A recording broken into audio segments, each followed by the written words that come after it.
dây xuân tô pa hi sẽ tập xem mình phát nani ni. Amen, hallelujah.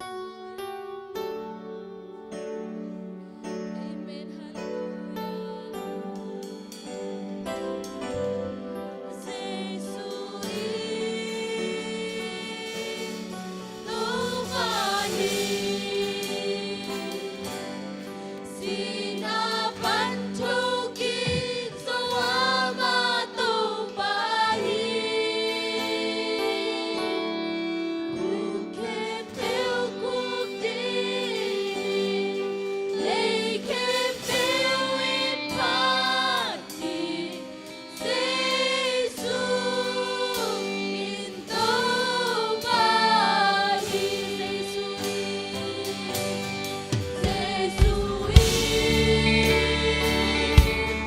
tô pa hi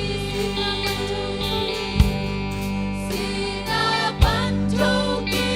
soama tô pa hi uke teu kukti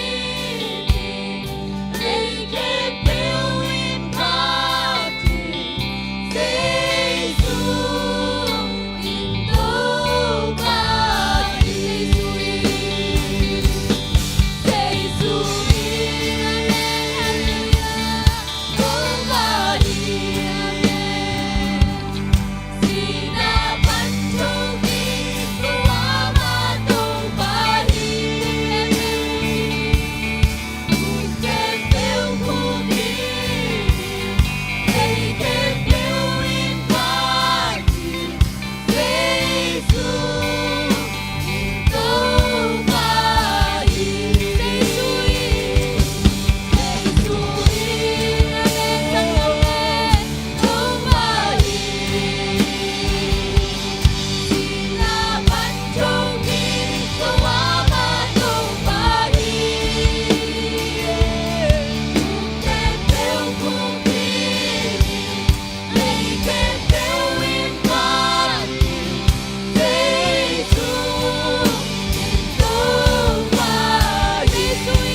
Amen.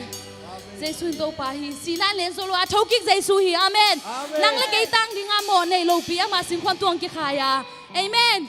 Ei te ding nang le mo na nang le kei mo na tang ding Giêsu mo na anei kil ke lo khat pen ong in na khwal na ei te ma tanga ong bo sa ming teng bo na ong tan khedin mi hing ma banga ong suaka singlam te to ki khai ong tan khe Giêsu pa sen hi amen. Kut bek je na toy pa sen pa toy din hi amen. Hallelujah. Nang le kay tang di ong sem sak Giêsu hi amen. Amen.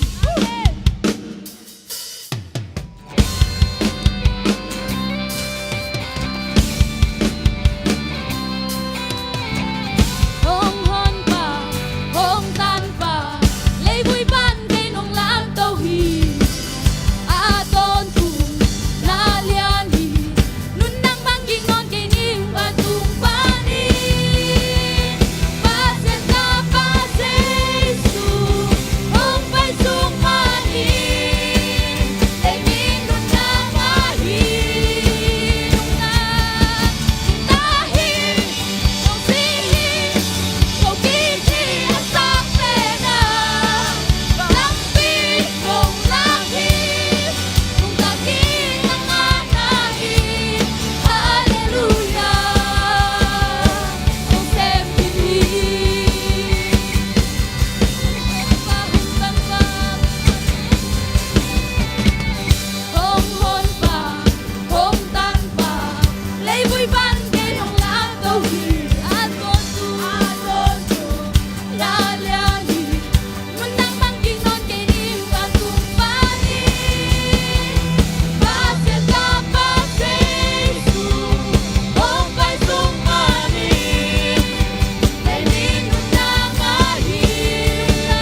Giêsu nang lấy cây tang đi nong chua khi ông sek sak sa te hangin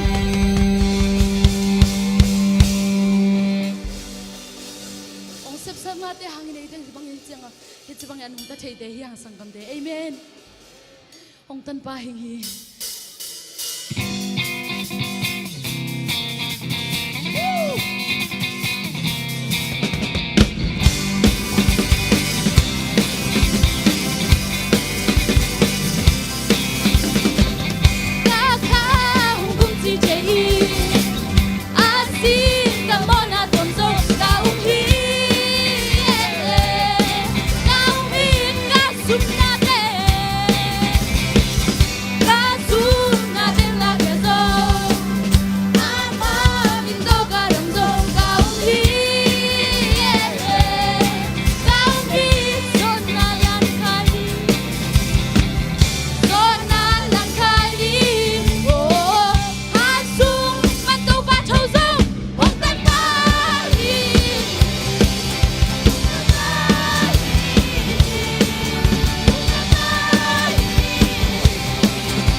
xuống ta tế hiền amen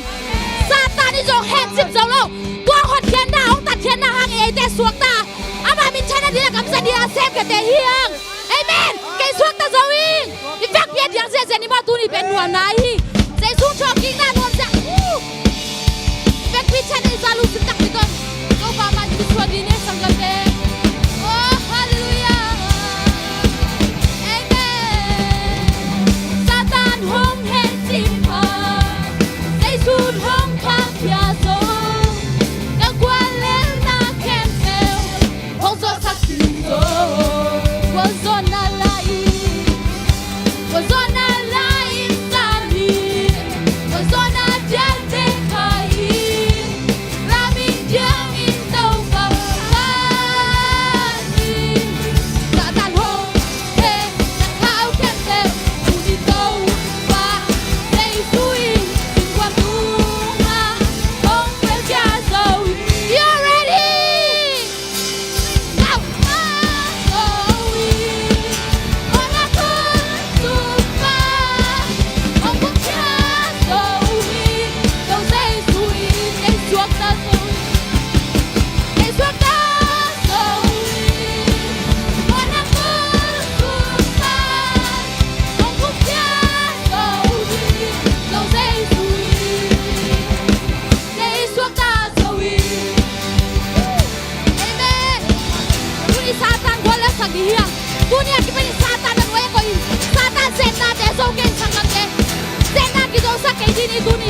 nang tang nong sina pen amok na hiloi sangam te Jesu nang le keng tel na pen mok mok lo hi amen inun tai lam ton tunga Jesu ama min thang ding le Jesu na ma phat bek ding ang de hi sangam te na lam ton tung nom na pe pe Jesu lian sakin oh hallelujah amen hallelujah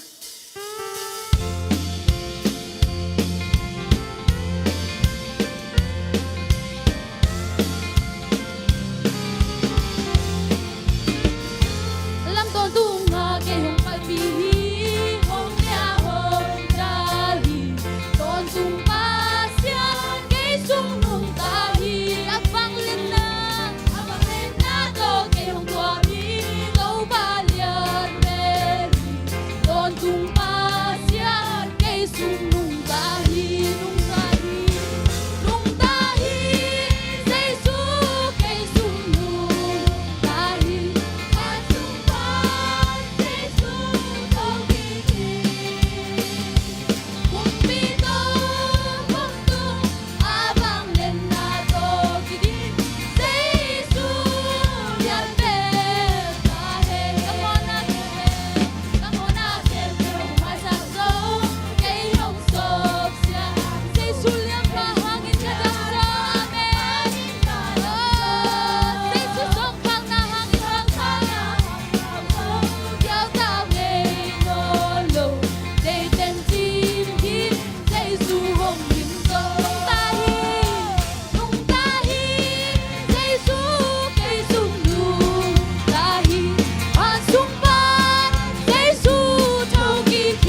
tunin to pa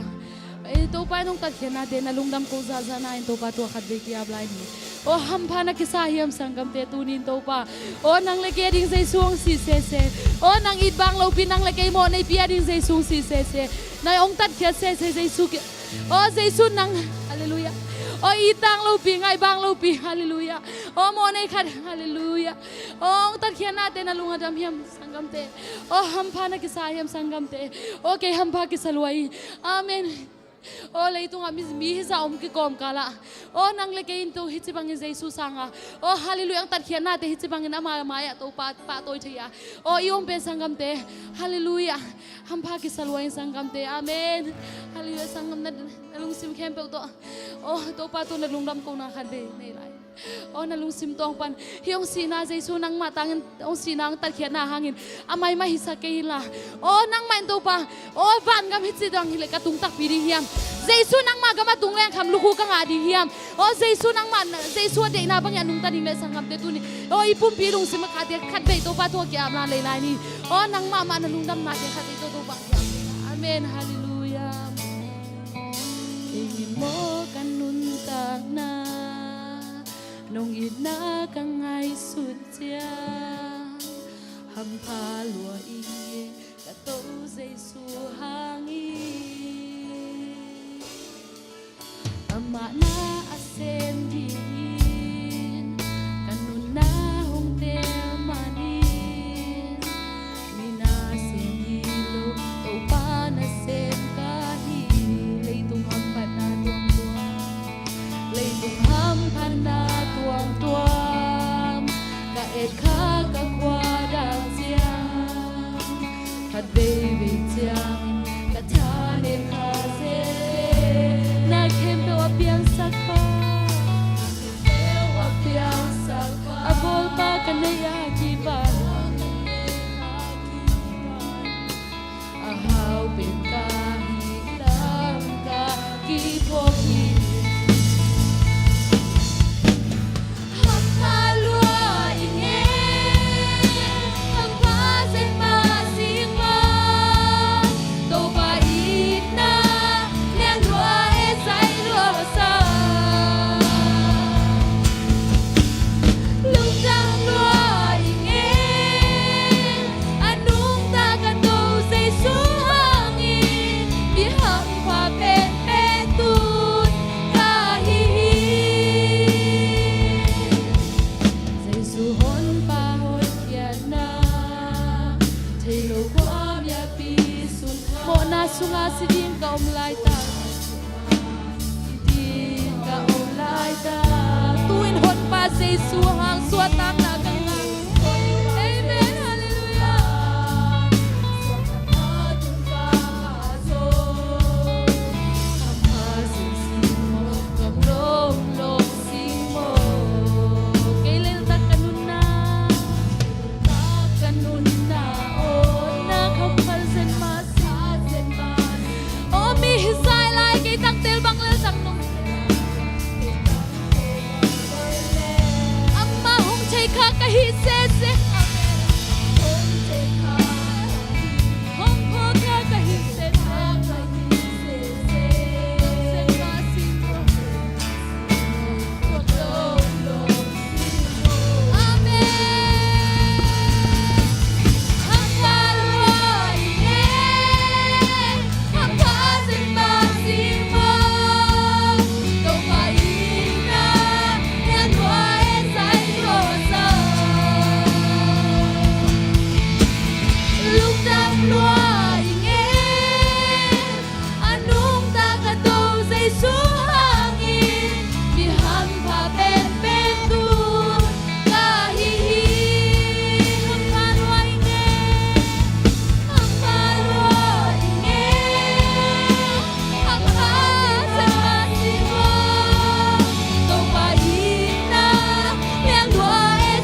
tu papa tu se se ni